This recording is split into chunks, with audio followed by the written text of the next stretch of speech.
खारनानै दङ सिलिगुरियावसो थाहैनो गोनां जादों माने पुलिस बांखौ हमनो नागिरदों बियो खारनानैबो दंखायो सैथो खोन्था पुलिसा खानो नागिरनाय माने सिखावा गिखायोना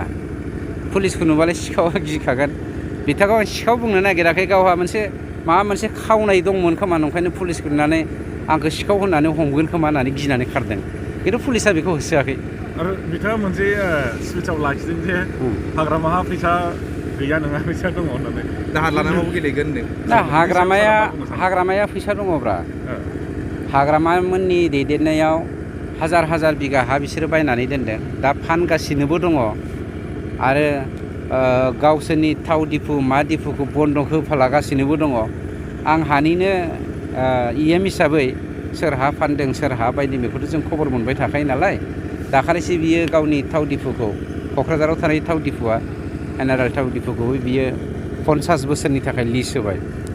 बेनाव थाखाया जोबखाया खिन्थु रायजो राजाखौ थाखाजों बायनो हाया थाखाजों बायनो हायोमोनब्ला बिपिएफआ थांनाय बारावबो सरखार दागौमोन मानोना खाम्फाया 24 कौटि गारदों आंजों कन्टेस्ट जानाय टाइमाव थेवबो खाम्फाया जोंनि 14 नं चिरां दुवारनि रायजो राजाखौ बायनो हायाखैमोन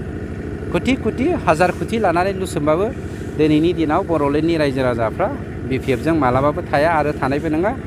बर'लेण्डआव बिपिएफनि जा नांगोल बे नांगोला सेवनानै थांखाबाय बेखौ नागिरनानै मोनखाला सिमान लानो बाध्यखा बियो कमप्रमाइस खालामनोबो बाध्यखा गतिके समजों लोगोसे जों दिन्थिलांगोन दा बुङोब्ला अभार बुंनाय बायदि जागोन नालाय सम फैथोंसै